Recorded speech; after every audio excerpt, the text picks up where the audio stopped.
Hello, this is Austin Wilson and Josh Robb here to provide you a monthly market update in January for the month of December. Hi, Jess. This is actually Jess Hinks, and I will let her introduce herself to you.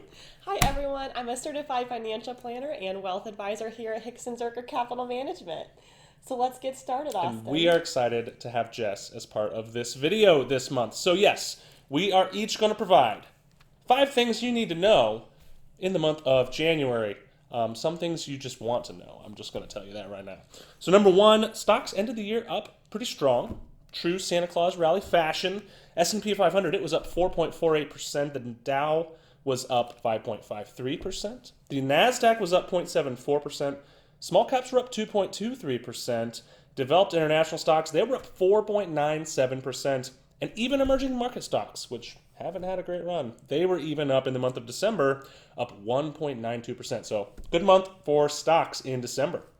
Fact you want to know, December, it was originally the 10th month of the Roman calendar until 153 BC, hence December, which comes from the Latin word decem. Decem. Meaning 10. Learn something new every day.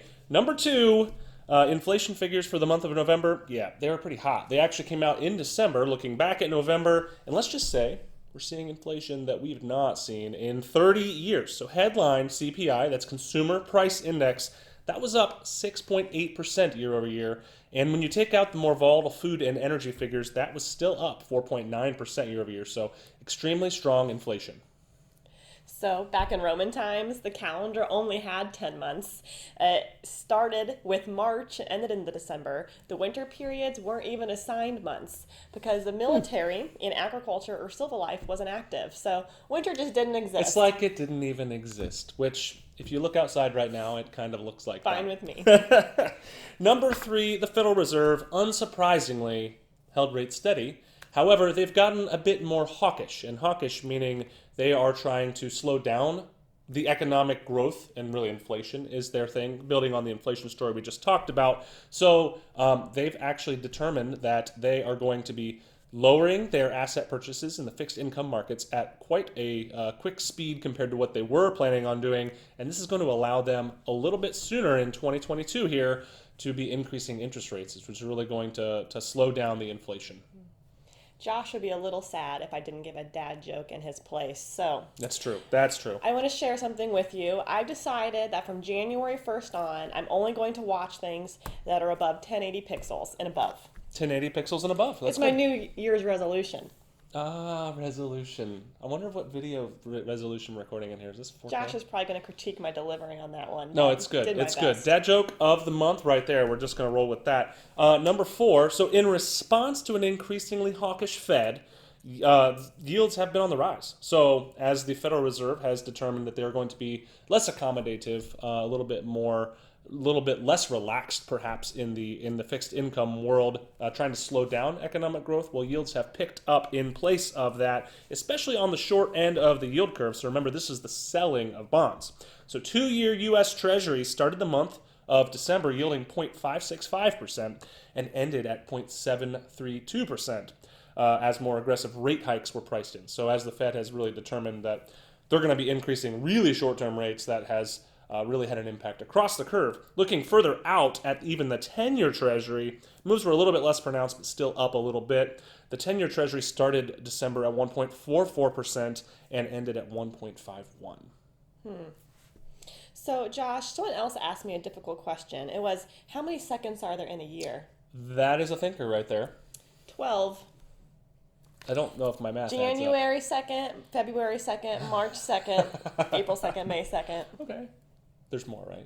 There's more. Okay, I think we yeah. can fill in the blank. Okay, there are 12 seconds in every year. That is a good thing to know. And 5th, and maybe last but not least, President Biden's Build Back Better plan was put on hold at the end of the year as the year wound down, as West Virginia Democratic Senator Joe Manchin was a key holdout. There were a handful of items in the $2 trillion plan that he simply could not support. And he was in discussions with key leadership towards the end of the month on a scaled down version, all the way down to about $1.8 trillion. So $200 billion less, I guess. But it actually is going to end up getting pushed back to 2022 here this year to be discussed further. So, wrapping up, I would be remiss if I didn't give you an actual financial planning tip. That sounds like something So, we would do. make sure before April 15th or prior to filing your taxes, you make all your 2021 IRA and Roth IRA contributions. If you want to be efficient, you can actually make your 2021 and 2022 contributions at the same time. There you go. Well, as Jess has said, this is Jess Hinks and Austin Wilson with Hixon Zuercher Capital Management with your January market update looking back at the month of December. Please remember that nothing we talked about here is a recommendation, but if you'd like to talk about your financial plan, give us a call, 419-425-2400. Otherwise, stay warm and have a great January. Josh Robb and Austin Wilson work for Hixon Zuercher Capital Management. All opinions expressed by Josh, Austin, or any guests are solely their own opinions and do not reflect the opinions of Hixon Zuercher Capital Management. This is for informational purposes only and should not be relied upon for investment decisions. Clients of Hixon Zuercher Capital Management may maintain positions in the securities discussed. There is no guarantee that the statements, opinions, or forecasts provided herein will prove to be correct. Past performance may not be indicative of future results. Indices are not available for direct investment. Any investor who attempts to mimic the performance of an index would incur fees and expenses which would reduce returns. Securities investing involves risk, including the potential for loss of principal. There is no assurance that any investment plan or strategy will be successful.